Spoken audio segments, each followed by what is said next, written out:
The baby wouldn't stop crying until she held him, and the millionaire begged her to stay. Hello, let's hear another incredible story. Don't forget to like and subscribe to our channel. I love narrating stories for you, so get ready. Let's start. Maya Johnson stared at the eviction notice taped to her apartment door, the red letters blurring through unshed tears. 28 years old, recently fired from Chicago General Hospital for standing up to Dr. Harrison's negligent treatment of pediatric patients, and now facing homelessness. Her nursing degree felt worthless, hanging on the wall next to overdue bills. Temporary nanny position, $500 per day.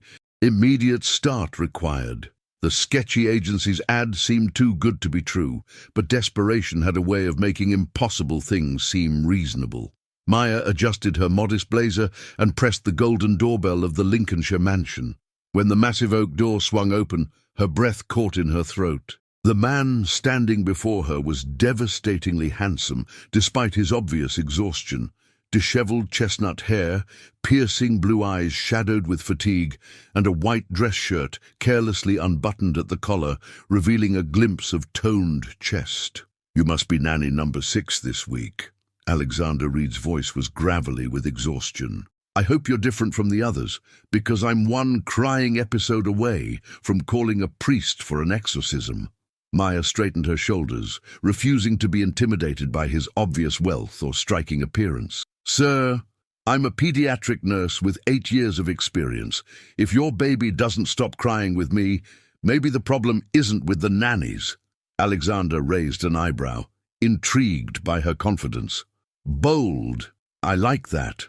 But prepare to eat those words." As they climbed the marble staircase, Maya couldn't help but notice how perfectly his tailored pants fit. "Focus. Maya, you need this job." The nursery was a study in luxury.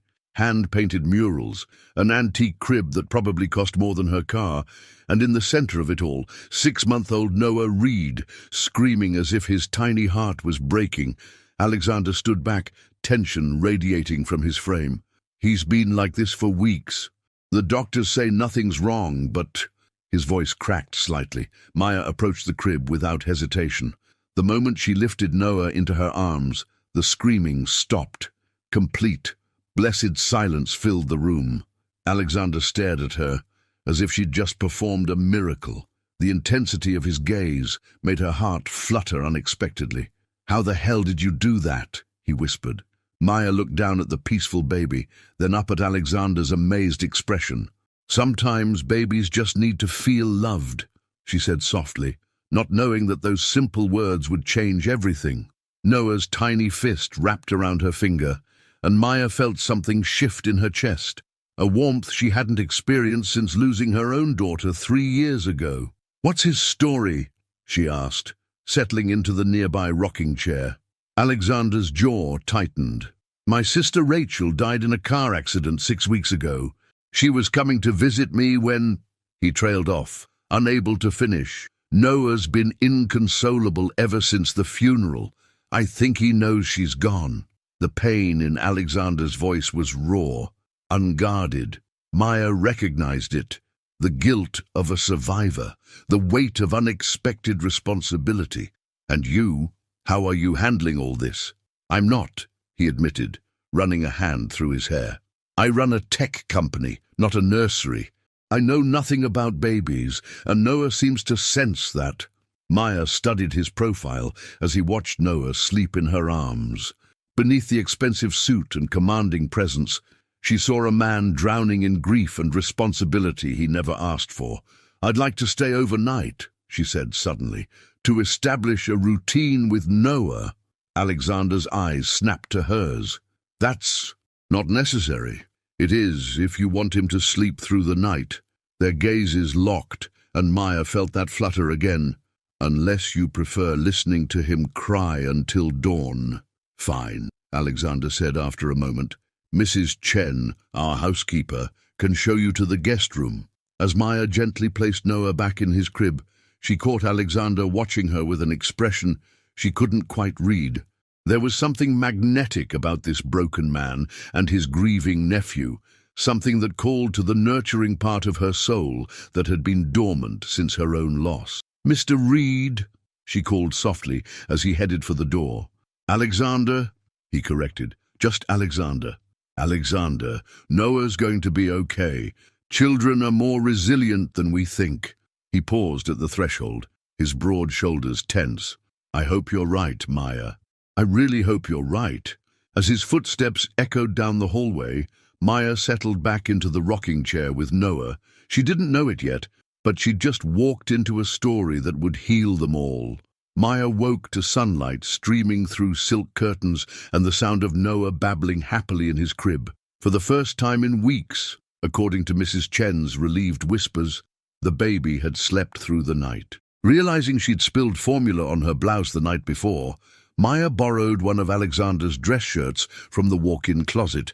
The white cotton hung loose on her frame, the hem reaching mid-thigh over her black lace underwear. She padded downstairs to the gourmet kitchen, Noah content in her arms. The sight that greeted her made her pulse quicken. Alexander stood at the marble island, perfectly pressed in a navy suit, dark hair still damp from his shower, reviewing papers while sipping coffee from an expensive-looking mug. He looked up as she entered, and his coffee cup froze halfway to his lips. His gaze traveled from her bare legs to the way his shirt draped over her curves, his blue eyes darkening with something that had nothing to do with fatigue. "That's my shirt," he said, his voice rougher than usual. Maya felt heat creep up her neck but maintained her composure. "Very observant for a CEO. I hope you don't mind. Mine's in the wash." Alexander cleared his throat, forcing his eyes back to her face. "Next time, perhaps you could warn me." "Why?" Maya asked, settling Noah in his high chair and moving to the coffee maker. "Are you possessive of your clothing, Mr. Reed?" The way she said his name, combined with the sight of her in his shirt, was doing dangerous things to Alexander's concentration. "It's just unexpected." Maya poured herself coffee, hyper-aware of his intense stare. "I imagine a lot of things about me are unexpected." Their conversation was interrupted by Noah's delighted squealing. Alexander approached cautiously, as if the baby might explode again at any moment. "He seems different," Alexander observed. "Babies pick up on emotions," Maya explained, offering Noah a bottle. "He was feeling your stress, your grief. Children need stability and calm energy. And you provide that." Maya met his gaze over Noah's head. "I try to. It's what I do, what I've always done." Alexander studied her profile as she fed Noah, noting the gentle competence in her movements, the way her face softened when she looked at the baby. "Why pediatric nursing?" The question hit deeper than he'd intended. Maya's hand stilled for a moment. "I had a daughter once. Lily. She died when she was 2. A rare genetic condition. I became a pediatric nurse to honor her memory, to help other children the way I couldn't help her." The raw honesty in her voice made Alexander's chest tighten. "I'm sorry. I had no idea." "It's okay," Maya said, though her voice was softer now. "Grief has a way of reshaping us, doesn't it? You understand that." They sat in comfortable silence, the morning sun casting golden shadows across the kitchen. Alexander found himself studying Maya's face, the determination in her dark eyes, the strength in her jawline, the way Noah seemed to sense her innate goodness. "I have to go to work," Alexander said finally, though he found himself reluctant to leave. Will you be here when I get back?" "Where else would I go?" Maya smiled. "Noah needs consistency, and apparently I'm the only one who can provide it." As Alexander gathered his briefcase, he paused at the kitchen door. "Maya, thank you. For whatever you did last night, for whatever you're doing now. I haven't seen him this peaceful since before the accident," Maya finished gently. Alexander nodded, something vulnerable flickering in his expression before his business mask slipped back into place. "I'll see you tonight." After he left, Maya sat with Noah, processing the morning's charged atmosphere. Alexander Reed was nothing like the cold, calculating businessman she'd expected. He was grieving, overwhelmed, and trying desperately to do right by his nephew, despite being completely out of his depth, and the way he'd looked at her in his shirt. Maya shook her head, trying to dispel the flutter of attraction. She was here to help Noah, nothing more. Getting involved with her employer would be professional suicide, especially considering her precarious financial situation. But as she carried Noah upstairs for his morning routine, Maya couldn't shake the memory of Alexander's intense blue eyes, or the way her name sounded in his deep voice. This job was supposed to be temporary, just until she could get back on her feet.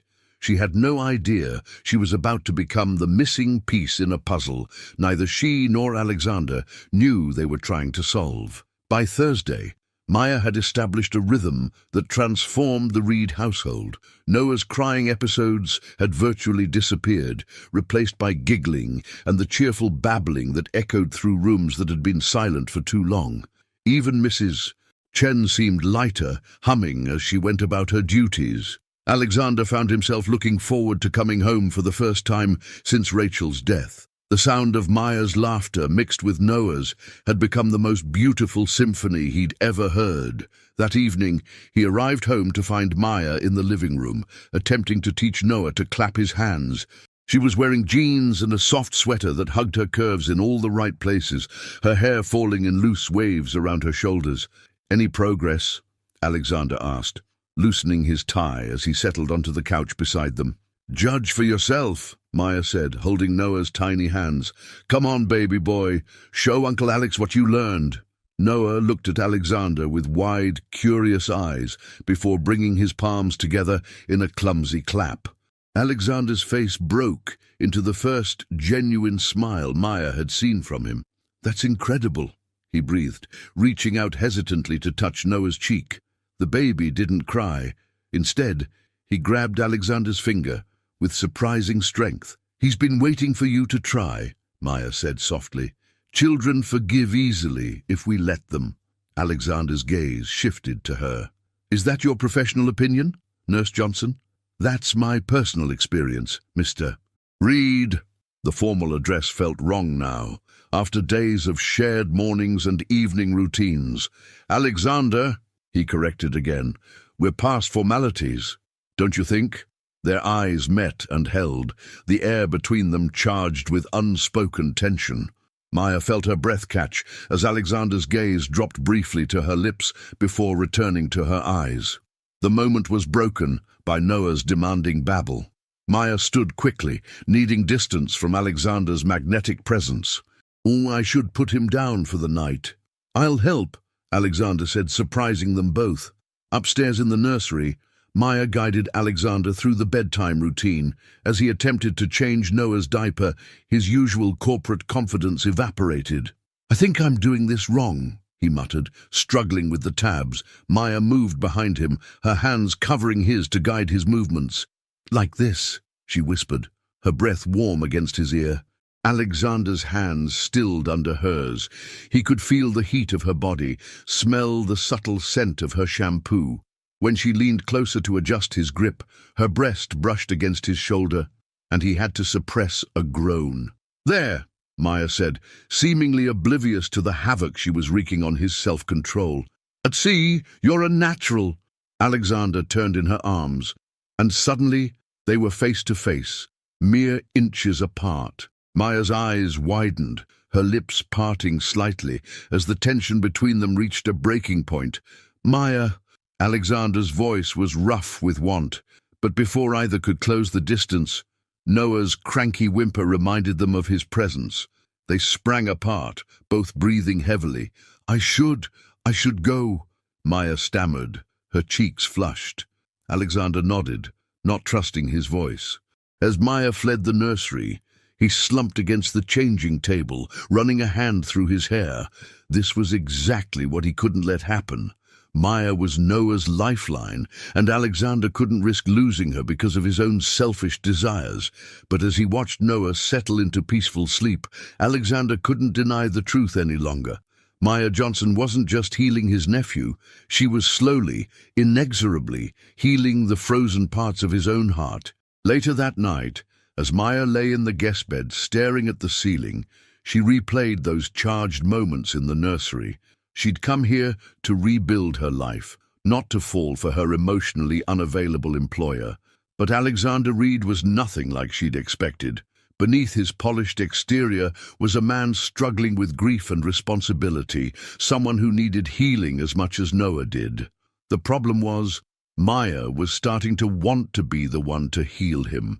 And that was a dangerous path for a woman who'd already lost everything once before. Friday evening brought an unexpected thunderstorm that knocked out power across the North Shore. Maya lit candles throughout the mansion while Alexander worked on his laptop using battery power, the glow of the screen highlighting his sharp features in the flickering light. Noah had been fussy all day, sensing the approaching storm, and now whimpered softly in Maya's arms as she paced the living room. "The generator should kick in soon," Alexander said, glancing up from his work, as if summoned by his words. Lightning split the sky, followed immediately by thunder that shook the windows. The lights remained stubbornly off. "So much for modern technology," Maya murmured, settling into the armchair across from Alexander. In the candlelight, she looked ethereal, shadows playing across her face, Noah peaceful against her chest. Alexander found himself staring, memorizing the curve of her jaw, the way her eyelashes cast shadows on her cheeks. "Tell me about your company," Maya said, breaking the intimate silence. Alexander closed his laptop, giving her his full attention. "We develop software for hospitals, patient management systems, digital records integration. Ironically, I spend my days making healthcare more efficient, but I couldn't save my own sister." The pain in his voice was raw. Maya shifted Noah to one arm and reached across the space between them, covering Alexander's hand with hers. "You can't save everyone, Alexander. Trust me, I've tried." Her touch sent electricity through him that had nothing to do with the storm outside. "How do you do it? How do you keep caring when you've lost so much?" Maya considered his question, her thumb unconsciously stroking across his knuckles, "Because the alternative is letting the darkness win. Your sister wouldn't want that for you or Noah." "You never met Rachel," Alexander said, but his voice held no anger. "No, but I know she loved you both, and love doesn't end with death. It transforms into something else. Responsibility, yes, but also opportunity." Alexander turned his hand palm up, capturing Maya's fingers. "You're wise for someone so young." "Tragedy ages you," Maya replied simply. They sat in comfortable silence, hands linked, Noah breathing peacefully between them. Outside, the storm raged, but inside the circle of candlelight, they'd found something resembling peace. "Maya," Alexander said softly, his thumb tracing circles on her wrist, "but I need you to know." A tremendous crack of thunder made them both jump, and Noah startled awake with a frightened cry. The moment shattered as Maya immediately focused on soothing the baby. "Shh, little one, it's just noise," she murmured, standing to rock him gently. Alexander watched her natural, instinctive response to Noah's distress and felt something shift inside his chest. This woman had walked into their broken lives and somehow made them whole again. The realization was both thrilling and terrifying. "I should check the breaker box," he said, needing space to process his tumultuous emotions. In the basement, Alexander stood in the darkness, letting the cool air calm his heated thoughts. He was falling for Maya Johnson, had been since that first morning when she'd appeared in his kitchen wearing his shirt like it belonged to her. But what could he offer her besides his own emotional baggage and a complicated situation with Noah? When he returned upstairs, he found Maya singing softly to Noah in Spanish, her voice like honey in the candle-lit room. She looked up as he approached, and something passed between them, an acknowledgement of the growing attraction neither could deny much longer. "Everything okay?" she asked. "The storm knocked out a transformer. Power should be back tomorrow." Maya nodded, then hesitated. "Alexander, what you were going to say before—" "It can wait," he said quickly, though the words burned in his throat. Tomorrow, he'd have to face the reality of his feelings. Tonight, he just wanted to exist in this candlelit bubble where anything seemed possible. But as they settled in for the night, both knew that the storm outside was nothing compared to the tempest brewing between them. And unlike the weather, this was one force of nature they might not be able to weather unchanged. Saturday afternoon brought more than just restored electricity. It brought Victoria Sterling. Maya heard the doorbell's imperious chime from the nursery, where she was playing peekaboo with Noah. Through the window, she glimpsed a sleek red Maserati in the circular drive. Voices drifted up from the foyer, Alexander's measured tone, and a woman's cultured laugh that made Maya's stomach clench with inexplicable unease. "Noah, who do you think that could be?" Maya whispered to the baby, who responded by blowing a raspberry that made her giggle despite her anxiety. When she descended the stairs with Noah in her arms, Maya's breath caught. The woman standing in the marble foyer was stunning, platinum blonde hair in a perfect chignon, designer dress that probably cost more than Maya's monthly salary, and legs that went on for miles in Christian Louboutin heels. "Alexander, darling," the vision was saying, her manicured hand resting possessively on his arm. "You look terrible. This whole guardianship situation is clearly too much for you." Alexander's jaw was tight, his body language screaming discomfort. "And Aunt Victoria, what are you doing here? I've been worried sick about you." Victoria's gaze slid to Maya and Noah, her smile turning razor sharp. "And who might this be?" "Maya Johnson," Maya said, extending her free hand with professional courtesy. "I'm Noah's nanny." Victoria's handshake was brief and dismissive. "How quaint. I'm Victoria Sterling, Alexander's fiancée." Maya felt the words hit her like a physical blow, but she kept her expression neutral. Alexander, however, stepped away from Victoria's touch. "Ex-fiancée," he corrected firmly.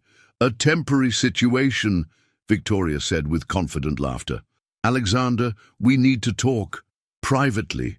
Maya shifted Noah to her other arm, preparing to retreat. "I'll just stay," Alexander said, his eyes meeting hers with an intensity that made her pulse quicken. "Now, whatever Victoria has to say, she can say it in front of you." Victoria's perfectly sculpted eyebrows rose. "How democratic of you.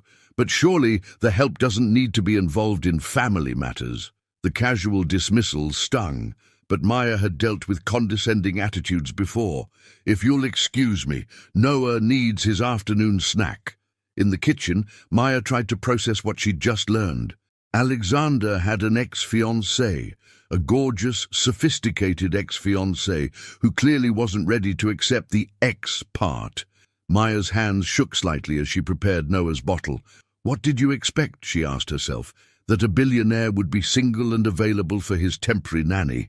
Through the kitchen's French doors, she could see Alexander and Victoria on the terrace, their conversation growing increasingly animated. Victoria's body language was predatory, leaning close, touching his arm, using every feminine wile at her disposal.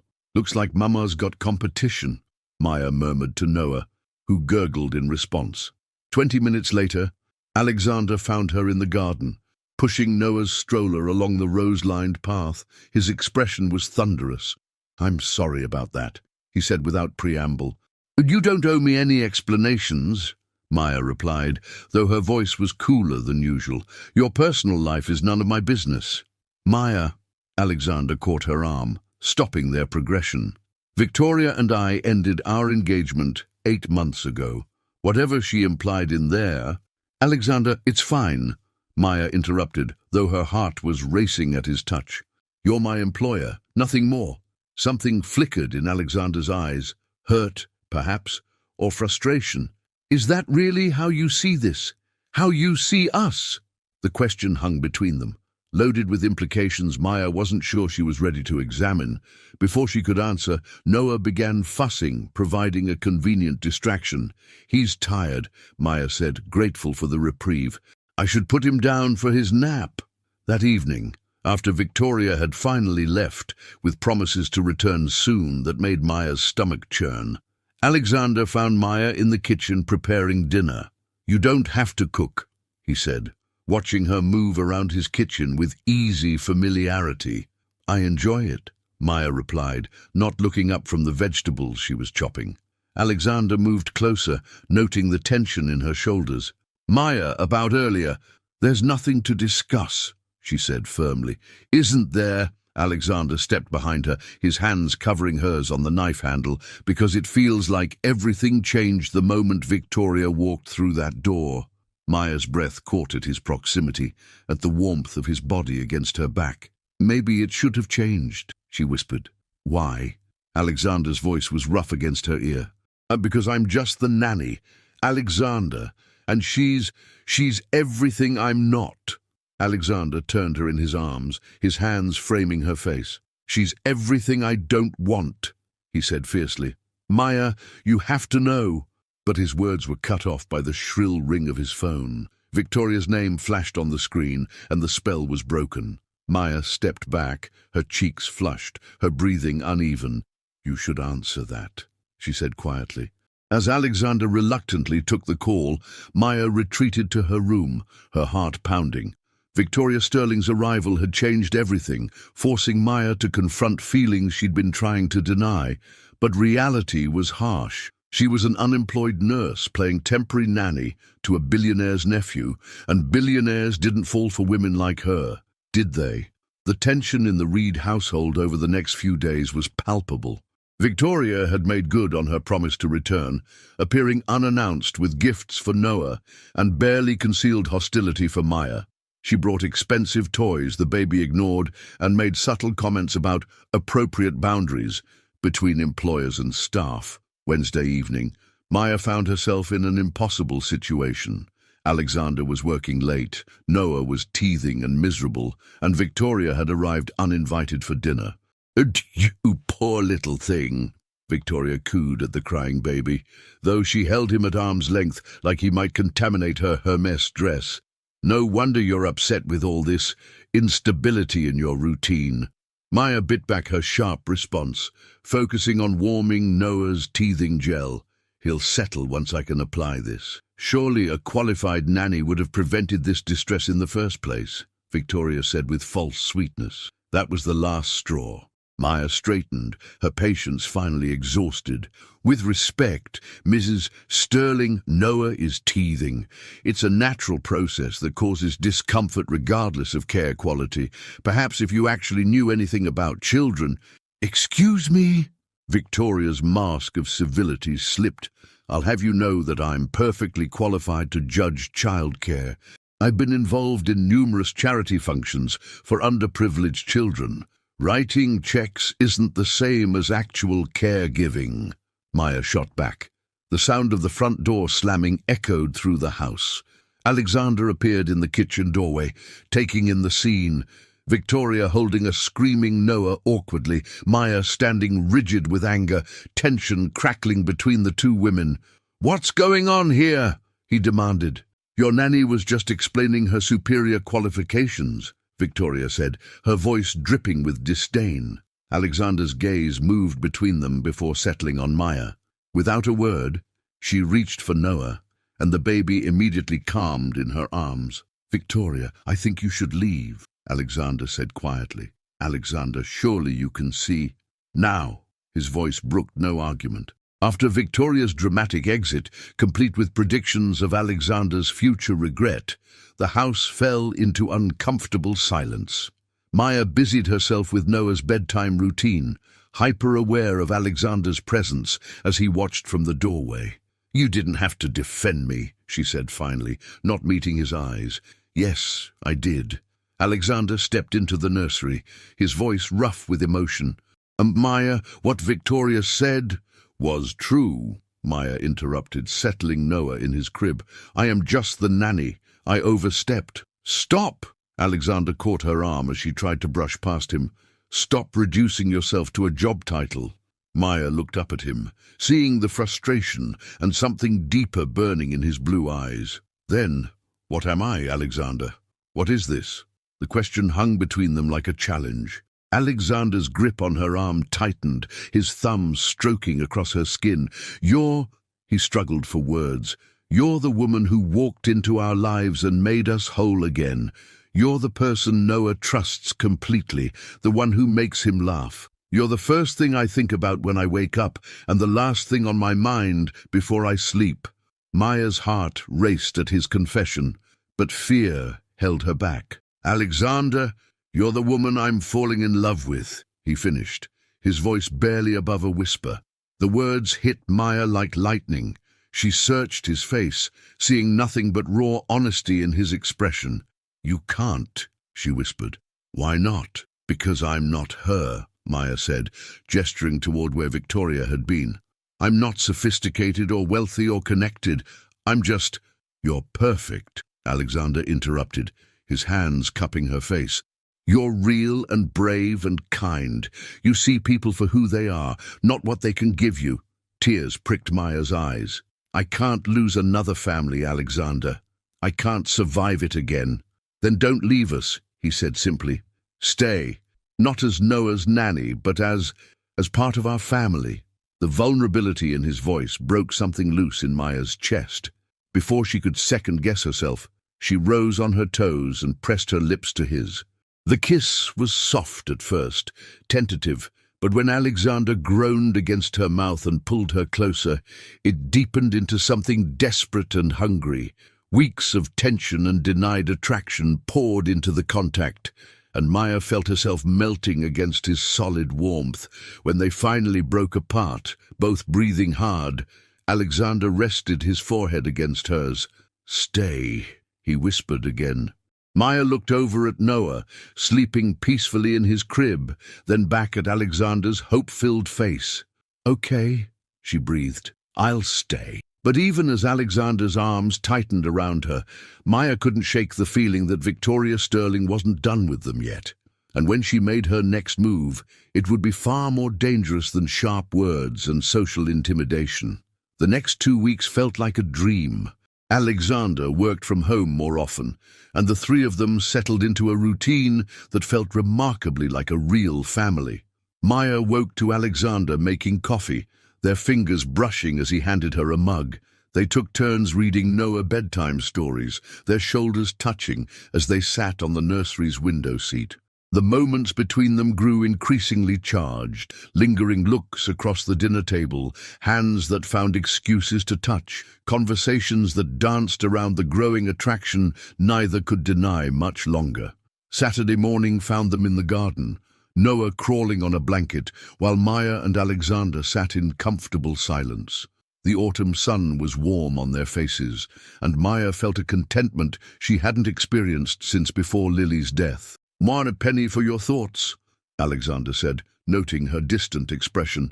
"Just thinking how strange life is," Maya replied, watching Noah grab at falling leaves. "6 weeks ago, I was unemployed and facing eviction. Now, Alexander prompted. Maya met his gaze, seeing warmth and something deeper there. "Now I'm exactly where I'm supposed to be." Alexander's hand found hers in the grass, their fingers intertwining.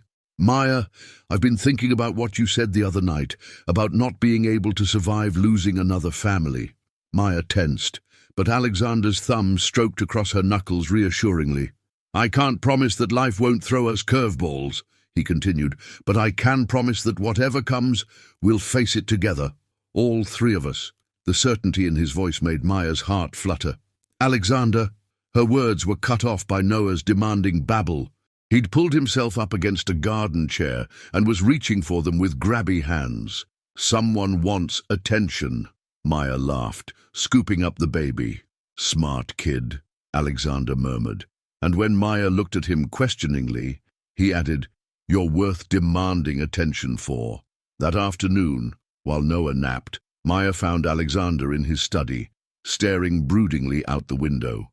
"Regrets?" she asked softly. Alexander turned, his expression serious. "About us."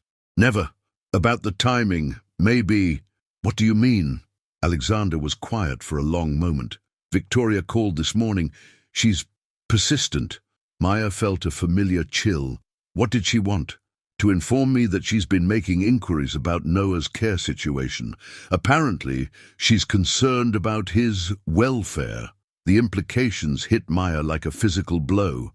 "She's going to call social services." Alexander nodded grimly. I think so. And when she does, he trailed off, but Maya understood. A single billionaire with an untrained nanny would be an easy target for someone with Victoria's connections and vindictiveness. Maybe I should go, Maya said quietly, though the words felt like glass in her throat. No. Alexander's response was immediate and fierce. Maya, no. That's exactly what she wants. But if my being here puts Noah at risk... Alexander crossed to her, his hands framing her face. Oh, you being here saved Noah. You saved both of us. I won't let Victoria's jealousy destroy that. Maya leaned into his touch, drawing strength from his certainty. So what do? We fight, Alexander said simply. Together. That evening, after Noah was asleep, Alexander found Maya on the terrace, staring up at the stars. He handed her a glass of wine and settled beside her on the outdoor sofa. Beautiful night, he observed. Maya agreed, but her tension was obvious. Alexander set down his wine and turned to face her fully. Maya, whatever happens with Victoria, whatever challenges we face, I need you to know something. She looked at him, seeing the intensity in his expression. I love you, he said simply. I'm in love with you, not because you're amazing with Noah, not because you've made this house feel like a home again, but because you're you. You're brave and compassionate and real in a world full of pretense. Maya felt tears prick her eyes. Alexander, I know it's fast, he continued.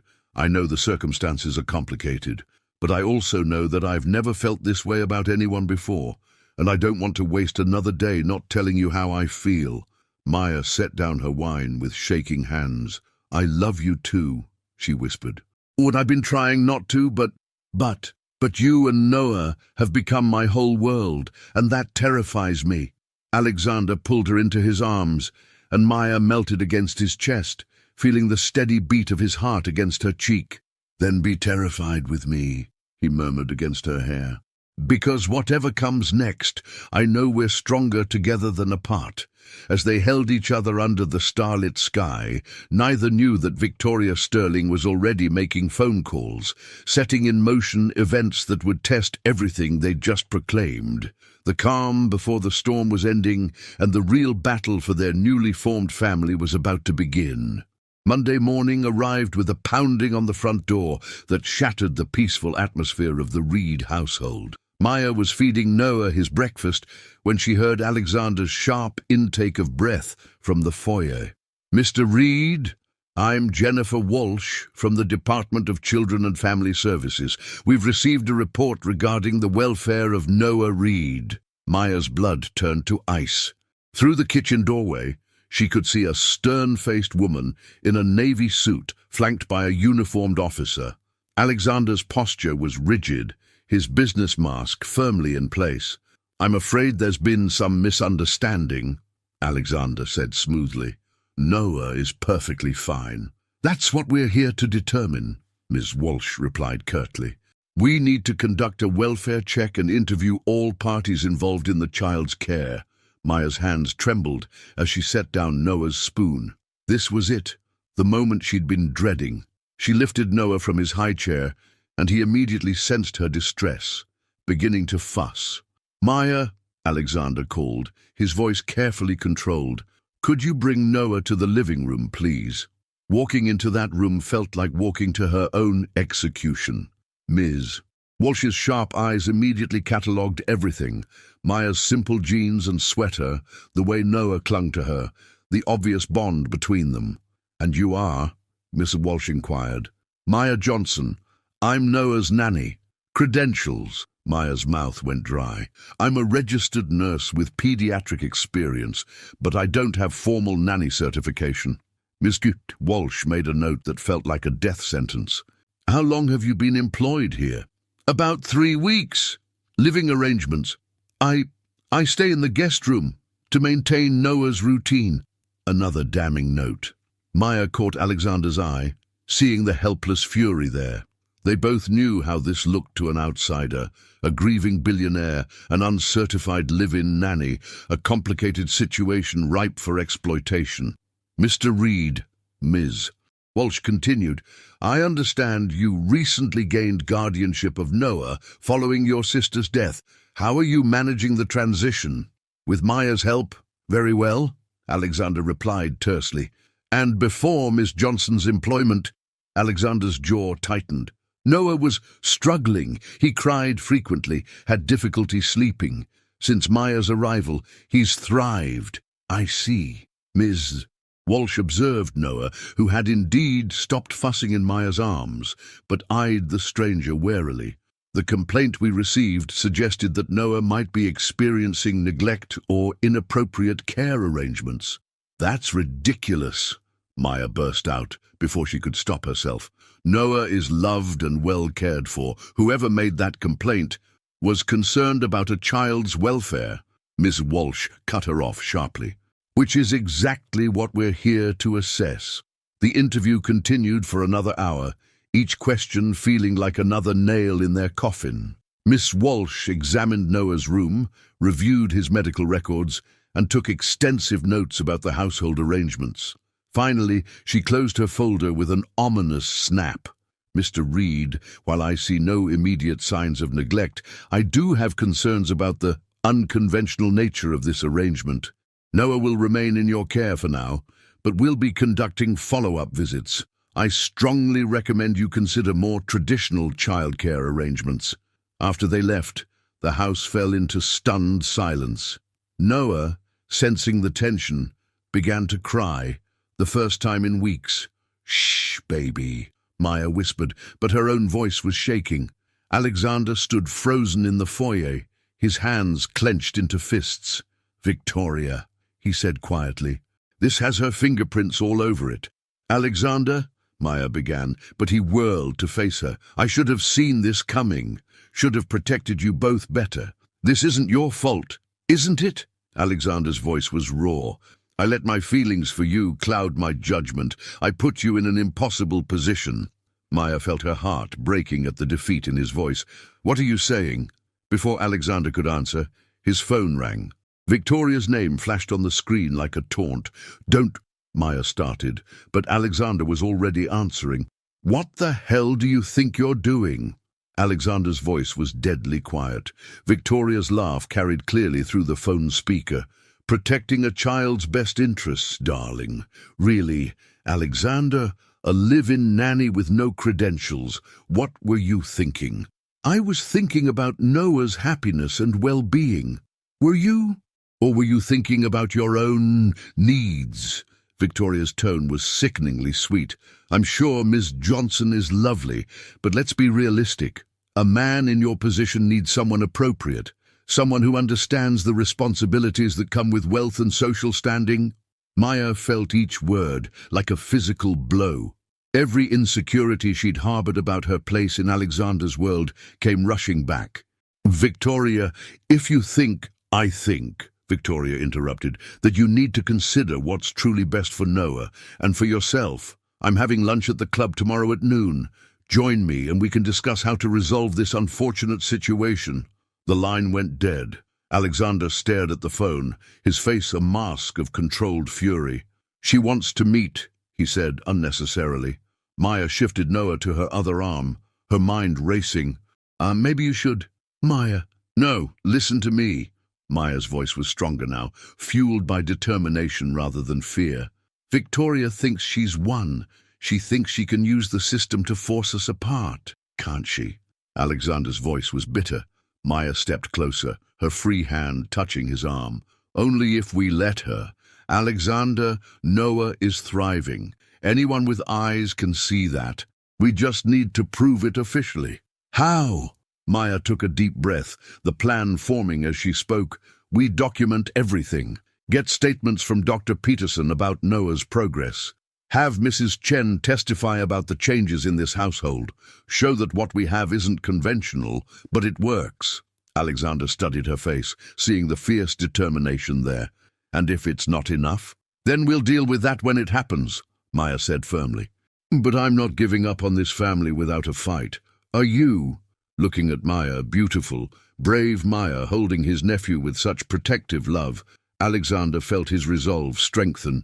No, he said quietly. No. I'm not. But even as they held each other, Noah babbling contentedly between them, both knew the real battle was just beginning. Victoria had drawn first blood, but she'd underestimated one crucial thing: the power of a family united by love, determined to protect what they'd built together. The war room was Alexander's study, transformed overnight into a strategic command center. Legal documents covered the mahogany desk, Dr. Peterson's medical reports spread across the coffee table, and character references piled high on every available surface. Maya sat cross-legged on the Persian rug, sorting through photos of Noah from the past month, images that told the story of a baby transformed from inconsolable grief to radiant joy. "This one," she said, holding up a picture of Noah laughing as Alexander made silly faces during bath time. "Look at his face. You can't fake happiness like that." Alexander paused in his pacing to study the photo. In it, both he and Noah were soaking wet, both grinning widely. It captured a moment of pure, uncomplicated joy, the kind Victoria's money couldn't buy. "The lawyer thinks we have a strong case," Alexander said, settling beside Maya on the floor. "Children's services have to prove neglect or danger, not just unconventional arrangements." "But," Maya prompted, hearing the hesitation in his voice, "but Victoria has connections. Judges she's met at charity functions, social workers who owe her favors. She's not just fighting us, she's fighting dirty." Maya leaned against his shoulder, drawing strength from his solid presence. "Then we fight smarter." That afternoon, Dr. Peterson arrived for what they'd arranged as a routine checkup, but was really a documented assessment of Noah's well-being. The pediatrician, a kindly man in his 60s who'd known Rachel since childhood, was quietly outraged by the social services investigation. "Nonsense," he declared after examining Noah. "This child is thriving, weight gain excellent, developmental milestones ahead of schedule, clear signs of secure attachment. Whoever made that complaint should be ashamed of themselves." "Would you be willing to testify to that?" Alexander asked. "In court, if necessary," Dr. Peterson replied firmly. "I've seen too many children suffer from actual neglect to stand by while good people are persecuted for loving unconventionally." After the doctor left, Maya found herself alone with Noah while Alexander took a business call. She was changing the baby's diaper when her phone rang, an unknown number that made her stomach clench with dread. "Maya Johnson." The voice was crisp, professional. "Yes, this is Patricia Henley from Lincoln Academy. I understand you're currently employed as a nanny." Maya frowned. Lincoln Academy was one of the most exclusive childcare facilities in Chicago. "I am. I'm calling to offer you a position. One of our wealthy families is seeking a qualified live-in nanny for their toddler. The salary is quite generous, $75,000 annually, plus benefits and a separate apartment." The offer was incredible, more money than Maya had ever dreamed of, legitimate employment that would restart her career. "I'm flattered, but I'm happy in my current position." "Are you?" Patricia's tone turned pointed. "Because I understand there may be some complications with your current arrangement. This position would provide stability, references, a clear career path." Maya's blood ran cold. "Who gave you my number?" "A mutual acquaintance thought you might be interested in advancing your career. The family is prepared to offer an immediate start date, should your current situation become untenable." After hanging up, Maya sat in stunned silence. Victoria wasn't just attacking their family directly, she was offering Maya an escape route, a way out that would leave Alexander alone with Noah and vulnerable to further accusations of inadequate care. "Everything okay?" Alexander appeared in the doorway, taking in her pale expression. Maya told him about the call, watching his face darken with each word. "She's trying to isolate me," he said quietly. "Remove you from the equation so she can swoop in as the solution to Noah's care problems." "It won't work," Maya said firmly. "Maya," Alexander sat beside her on the nursery floor. "Maybe you should consider it." "What?" Maya stared at him in shock. It's a good offer. Legitimate work, financial security, if things go badly with the investigation. Are you trying to get rid of me? Maya's voice was small, wounded. I'm trying to protect you, Alexander said desperately. Maya, if this goes to court, they'll tear you apart. Every mistake you've ever made, every vulnerability in your past, they'll use it all against you. Maya stood abruptly, Noah in her arms. Is that what you think? That I'm too weak to handle this? I think you're the strongest person I know, Alexander said, rising to face her. But I also know what these people are capable of. I won't let them destroy you for the crime of loving us, and I won't let them destroy our family for the crime of being unconventional, Maya shot back. Alexander, I've lost everything before. My daughter, my marriage, my career. I survived it all, but I won't survive walking away from you and Noah voluntarily. They stared at each other across the nursery, the weight of impossible choices hanging between them. Finally, Alexander spoke. And what if we make it legitimate? What do you mean? Alexander's voice was rough with emotion. Marry me. Maya's breath caught. Alexander, not because of the investigation, not because of Victoria, because I love you, because you and Noah are my family, and I want the whole world to know it. Tears filled Maya's eyes. Adrish, you're proposing to me in a nursery while we're fighting for custody of your nephew. I'm proposing to you because there's no one else I'd rather face impossible odds with, Alexander said simply. Maya Johnson, will you marry me? Looking into his eyes, seeing the love and desperation and hope there, Maya felt her last defenses crumble. Yes, she whispered. Yes, I'll marry you. As Alexander pulled her into his arms, Noah babbling happily between them, Maya felt a fierce determination settle in her chest. They were a family now, officially and completely, and families protected each other, no matter what. The next morning, Victoria Sterling would learn that her carefully laid plans had just encountered an obstacle she hadn't anticipated, the unbreakable bond of three people who'd found love in the midst of chaos. And unlike her calculated games, their love was real, powerful, and absolutely unstoppable. Sunlight streamed through the master bedroom's floor-to-ceiling windows as Maya slowly awakened to the most beautiful sound in the world. Silence. Well, almost silence. Soft breathing from the baby monitor indicated that 2-year-old Noah was still sleeping peacefully in his toddler bed, while beside her, Alexander's arm tightened unconsciously around her growing belly. 4 months pregnant and blissfully happy, Maya still sometimes couldn't believe this was her life. The past year had been a whirlwind of legal battles, court hearings, and finally, victory. Victoria's case had crumbled when faced with overwhelming evidence of Noah's thriving development and the genuine love of his chosen family. The judge's final ruling had been scathing toward frivolous complaints motivated by personal vendetta rather than child welfare. Maya smiled, remembering the moment when Alexander had legally adopted Noah, making their family official in every way that mattered. She'd cried through the entire ceremony, overwhelmed by the magnitude of love in that courtroom. "Good morning, Mrs. Reed." Alexander's sleepy voice rumbled against her neck, his hand moving to rest protectively over their unborn child. "Good morning, husband," Maya replied, still getting used to the title that made her heart flutter. Their wedding had been small and perfect, just family and close friends in the garden where they'd first confessed their love. Noah had been their ring-bearer, toddling down the aisle in a tiny tuxedo and dropping the rings twice before Mrs. Chen rescued them. "Mama! Papa!" Noah's voice came through the monitor, followed by the telltale sound of little feet hitting the floor. "Someone's awake," Alexander murmured, though he made no move to leave the warm cocoon of their bed. "And someone's probably attempting to climb out of his crib again," Maya added, starting to sit up.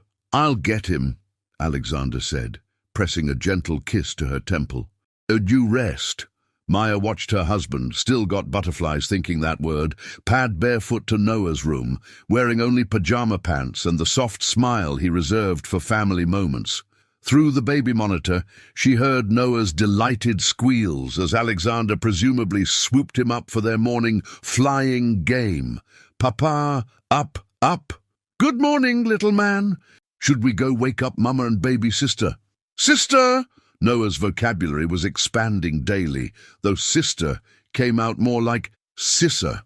They appeared in the doorway moments later, Alexander carrying Noah, both males in the family sporting identical bedhead and matching grins. "How are my girls this morning?" Alexander asked, settling on the bed with Noah, who immediately crawled over to press his small hand against Maya's rounded belly. "Hi, baby sissa," Noah said solemnly, his morning ritual of greeting his unborn sibling. Maya's heart swelled as it did every morning. This quiet family moment was everything she'd ever dreamed of and more than she'd ever dared hope for. "Someone's been practicing his words," Maya observed, smoothing Noah's dark hair. "Mrs. Chen's been working with him," Alexander said. Yesterday he said refrigerator clear as day, but this morning sister is still sissa." "I like sissa," Maya said, capturing Noah's tiny hand. "It's his special word for her." Alexander's phone buzzed on the nightstand, a text from his assistant about the day's meetings. Reality intruded briefly, but Alexander silenced the phone without looking. "Work can wait," he said firmly. "And it's Saturday morning, and I have more important things to do." "Such as?" Maya asked, though she was already smiling. "Such as making my wife breakfast in bed while my son helps by eating half the ingredients," Alexander replied, scooping Noah up again. "Come on, buddy. Let's show Mama and baby sister how good we are at making pancakes." "Pancakes!" Noah clapped his hands enthusiastically. After they left for the kitchen, amid much discussion about whether Noah was old enough to crack eggs, Maya lay back against the pillows, her hand resting on her belly. The baby kicked gently, as if responding to her contentment. Through the window, she could see the garden where Alexander had first told her he loved her, where they'd been married, where Noah had taken his first steps just 3 months ago. This house that had once been a monument to grief and isolation had become a home filled with laughter, love, and the beautiful chaos of family life. Her phone buzzed, a text from her best friend asking about lunch plans. Maya smiled, realizing she'd completely forgotten about the outside world. These Saturday mornings with her family were sacred time, protected and precious. The sound of clattering pans and Noah's giggling echoed from downstairs, followed by Alexander's patient voice explaining why they couldn't put chocolate chips in the eggs. Maya closed her eyes, memorizing the sounds of her life, this beautiful, imperfect, absolutely perfect life she'd stumbled into when desperation led her to a crying baby and his overwhelmed guardian. "Maya!" Alexander called from downstairs. "We may have had a small incident with the flour," Maya laughed, imagining the disaster zone her kitchen had probably become. "Do I need to come supervise?" "Absolutely not. You stay right there and rest. We've got this under control." A crash echoed through the house, followed by Noah's delighted laughter and Alexander's good-natured groan. "Mostly under control," Alexander amended. 20 minutes later, they returned, Alexander carrying a tray with slightly lopsided pancakes and orange juice, Noah proudly holding a single strawberry he'd apparently been assigned to guard. "For Mama?" Noah announced, placing the strawberry on Maya's growing belly with utmost seriousness. "Thank you, sweetheart," Maya said, accepting the breakfast feast with appropriate reverence for their obvious hard work. As they settled on the bed, Noah between his parents, chattering about pancakes and baby sisters while occasionally stealing bites from everyone's plates, Maya felt the profound contentment of a woman who'd found her place in the world. "I love you," she whispered to Alexander over Noah's head. "I love you too," he replied, his eyes holding all the warmth and promise of their shared future. Outside, the autumn wind rustled through the trees, but inside the master bedroom of the Reed house, a family sat wrapped in love and possibility. Noah's laughter filled the room as Alexander made faces at him, while Maya's hand rested protectively over their unborn daughter. This was their story, born from desperation and tears, nurtured by hope and courage, and built on the unshakable foundation of love that transforms strangers into family. And as Maya watched her husband teach their son to balance a strawberry on his nose, she knew with absolute certainty that their story was just beginning, the end. Sometimes the most beautiful families are born not from blood, but from the courage to love unconditionally. In a world of planned expectations, Maya, Alexander, and Noah discovered that the best things in life happen when we're brave enough to open our hearts to unexpected possibilities. Their love story reminds us that healing comes not from forgetting our past, but from allowing new love to honor our losses while creating space for joy. In choosing each other, they chose hope. In becoming a family, they chose forever.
They threw Coca-Cola on a black woman at work. Her billionaire husband came in and fired everyone.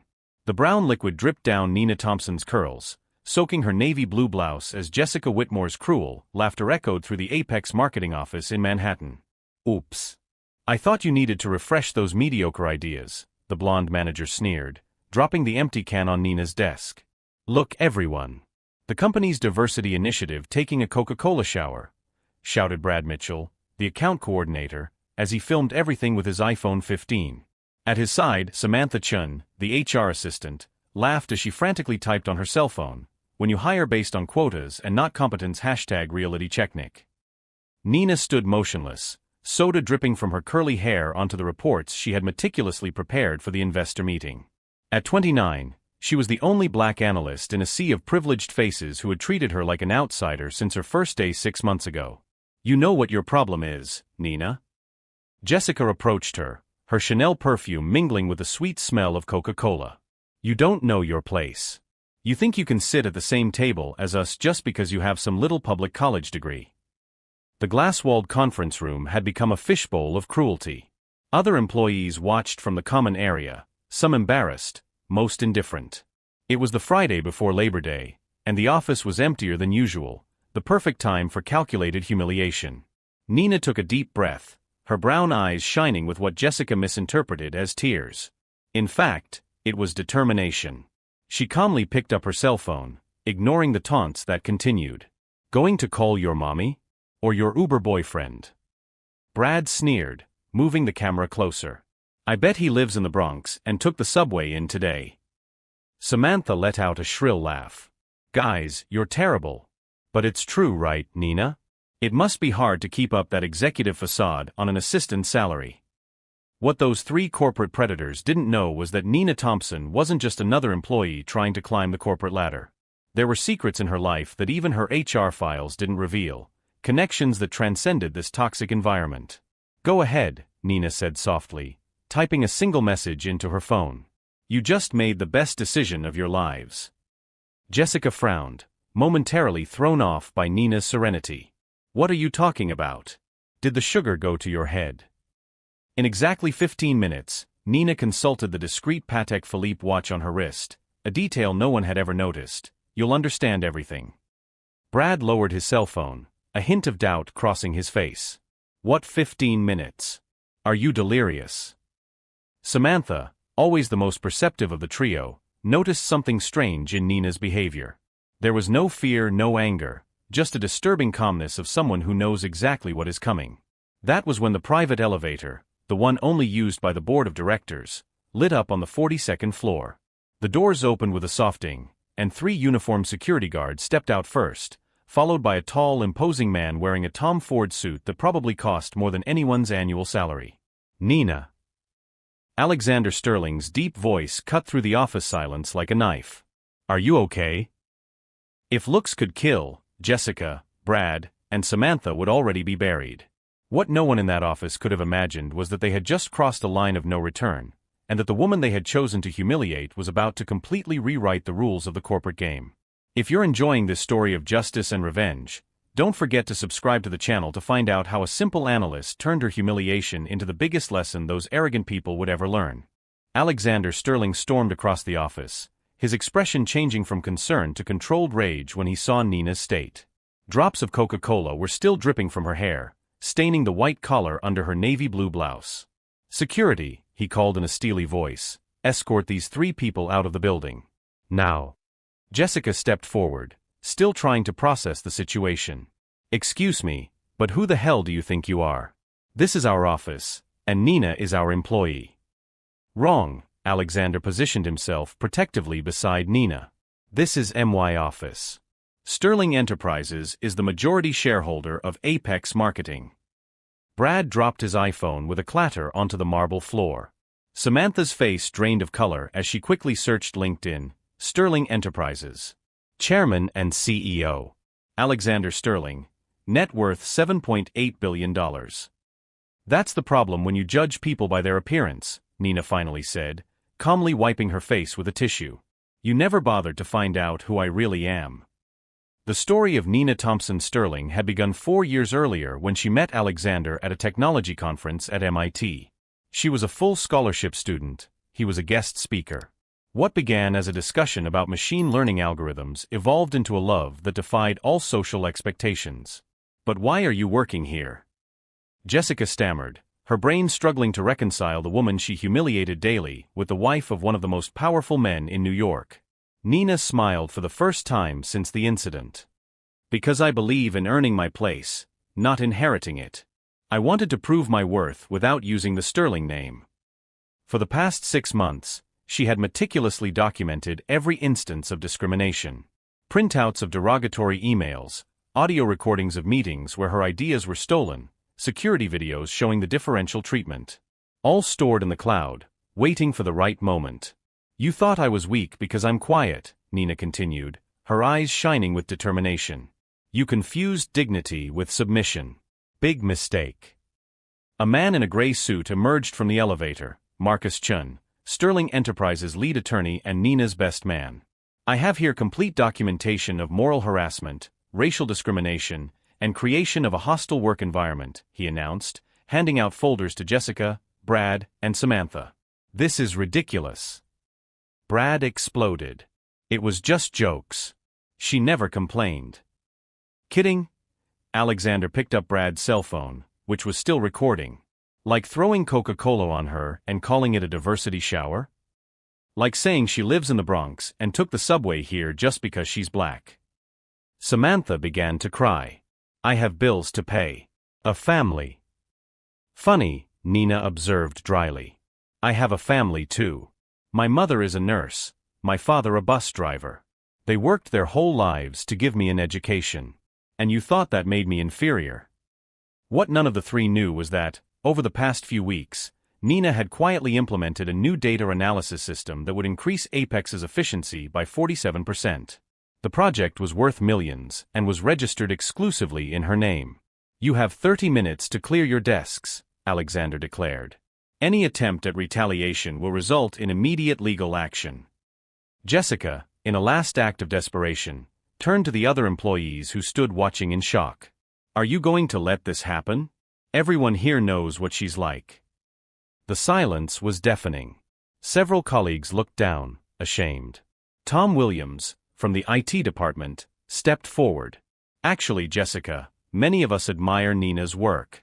You're the one who created this toxic environment. As security approached, Nina grabbed her laptop and personal files. She paused beside Jessica and whispered, "You know what's ironic? I was going to quit today. But you just gave me a much better gift." The Patek Philippe watch on her wrist, a wedding gift from Alexander, read 3:47 p.m. In exactly 13 minutes, a memo would be sent to the entire company announcing radical changes to the diversity and inclusion policy. "Alex," Nina touched her husband's arm. "I want to use this for something bigger. Not just revenge." He nodded, understanding immediately. "The scholarship fund you wanted to create?" "Exactly. 4 young black people in technology. Funded with the value of the shares these 3 owned in the company." What those corporate predators had interpreted as weakness was, in fact, the silent strength of those who gather evidence, wait for the right moment, and turn personal injustice into systemic change. But the game wasn't over yet. The true impact of what had happened that Friday afternoon was just beginning to unfold. Apex Marketing's digital panic room went into total meltdown when Marcus Chun began projecting a presentation titled Evidence of Hostile Environment Thompson vs. Apex Marketing onto the main screen in the auditorium. The emergency meeting called for all employees promised important clarifications regarding structural changes. "No, no, no." Jessica screamed, trying to reach Marcus' laptop. "You can't do that. It's invasion of privacy." "Invasion of privacy?" Alexander repeated with a cold smile. "Like these emails you sent to the entire department?"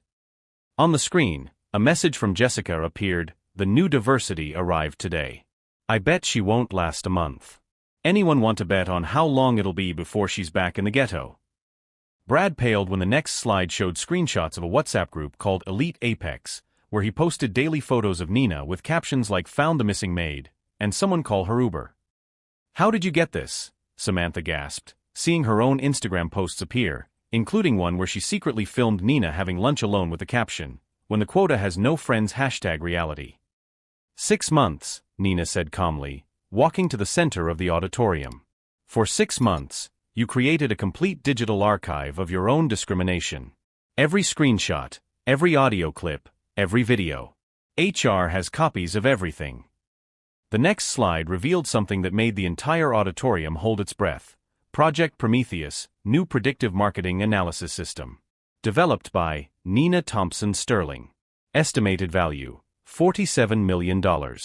Status, patented. "While you were wasting your time humiliating me," Nina continued, "I developed an algorithm that will revolutionize data analysis in marketing. Sterling Enterprises has already purchased the exclusive rights." Jessica staggered backward. "Sterling Enterprises? But that means that every penny of profit this project generates over the next 20 years will go directly to the Nina Thompson Fund for Black Youth Technology Scholarships," Alexander added. "Funded initially by the forced sale of the shares you 3 own in this company." Brad tried one last desperate gambit. "This is extortion. We're going to sue you." Marcus Chen adjusted his glasses. "Extortion is blackmail. We are merely presenting documented evidence of hate crimes, moral harassment, and systematic racial discrimination. Crimes which, incidentally, carry penalties of up to 5 years in prison in New York." The next slide showed the company's organizational chart.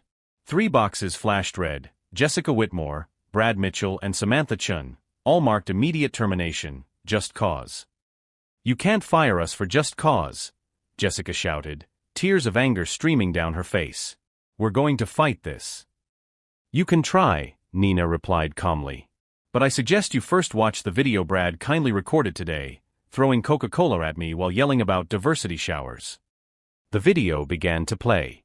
The sound of Brad himself saying, "I bet you live in the Bronx and took the subway here today," echoed through the silent auditorium. Several employees lowered their heads, ashamed that they had witnessed it without intervening. To top it off, Alexander announced, Sterling Enterprises is implementing a new compliance program across all subsidiaries.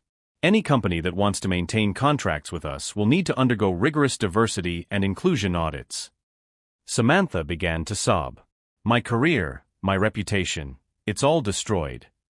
Her reputation? Nina stared at her. You spent 6 months systematically destroying mine.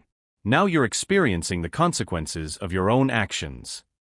The final slide appeared, Nina Thompson Fund Initial Commitment, $50 million. Goal, 1,000 full scholarships in technology for young black women over the next 5 years. 50 million. Brad almost choked. Where? From the discrimination fines you 3 will pay, from the bonuses that will be reversed, and from my personal donation, Nina explained. Oh, and every company you try to join will receive a complete dossier on the case. Good luck explaining in interviews why you were fired for documented racism. Jessica fell to her knees, finally understanding the extent of the destruction. Please. I have bills, a mortgage. Funny, Nina replied, her voice laden with devastating calm.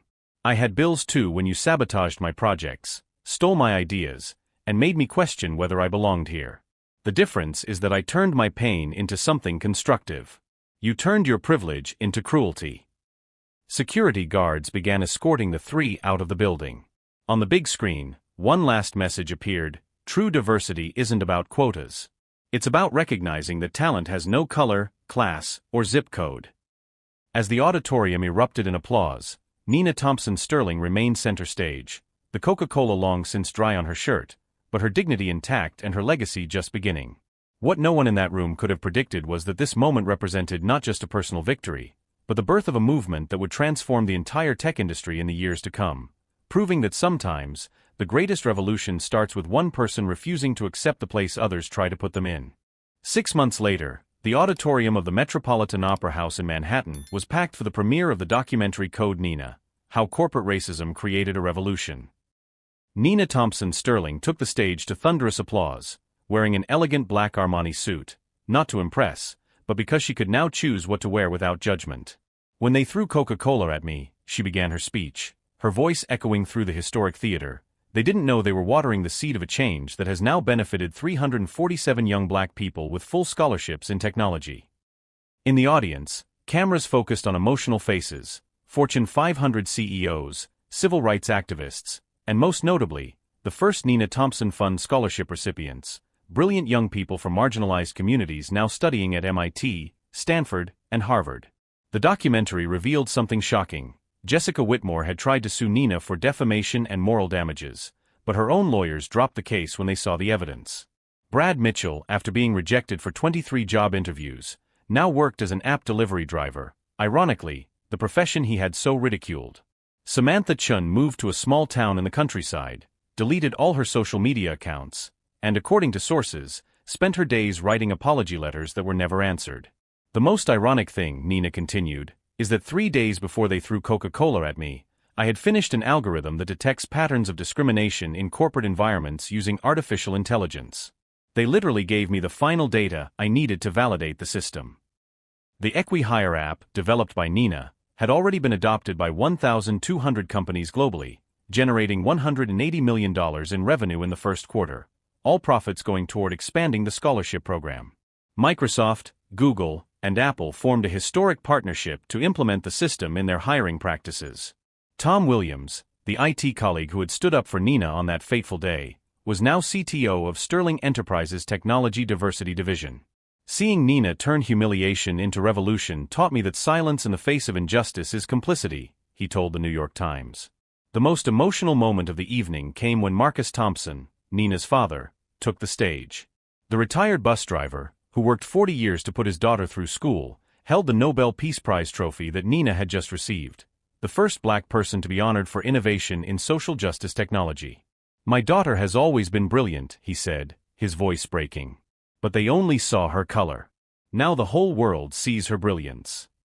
On the screen, images of the Apex marketing office appeared. The company had filed for bankruptcy after losing all of its contracts with Sterling Enterprises and its subsidiaries. The building now housed the Nina Thompson Institute for Technological Equity, where young black people were developing solutions to combat systemic racism using AI.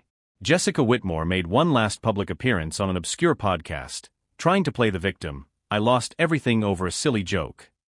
The video went viral, not out of sympathy, but as a perfect example of how privilege blinds people to the gravity of their actions. The comments were merciless. "You didn't lose everything over a joke. You reaped what you sowed during years of racism." Nina ended her speech with words that would go viral. "They ask me if it was revenge. I say it was justice. Revenge destroys. Justice builds. I turned every drop of that coke into fuel to change an entire system. Because the greatest revolution isn't taking down those who oppress us, it's building ladders so others don't have to go through what we did." As she stepped off the stage, her phone vibrated. It was a message from a 16-year-old girl in the Bronx. "Ms. Sterling, I just got accepted into the scholarship program. I'm the first person in my family to go to college. Thank you for not giving up that day." Nina smiled, remembering her own words that fateful afternoon. "You have just made the best decision of your lives." And indeed they had. Just not in the way they expected. A year later, the Nina effect became an academic term to describe how exposure to institutional racism can catalyze systemic change. Jessica, Brad, and Samantha became case studies in universities about the consequences of prejudice in the corporate environment. Meanwhile, Nina Thompson Sterling continued her mission, to transform every act of injustice into an opportunity for social change. The lesson was crystal clear. In that Manhattan office, 3 people chose the path of hatred and lost everything. 1 person chose the path of justice and changed the world. Because in the end, racism doesn't just destroy its victims, it mainly destroys those who practice it. Have you ever witnessed an injustice that could have been transformed into positive change? Share your story of overcoming adversity in the comments. If this story of justice and transformation touched your heart, subscribe to the channel and turn on the bell for more stories that prove that true revenge is not destroying those who hurt us, but building a world where no one else is hurt in the same way.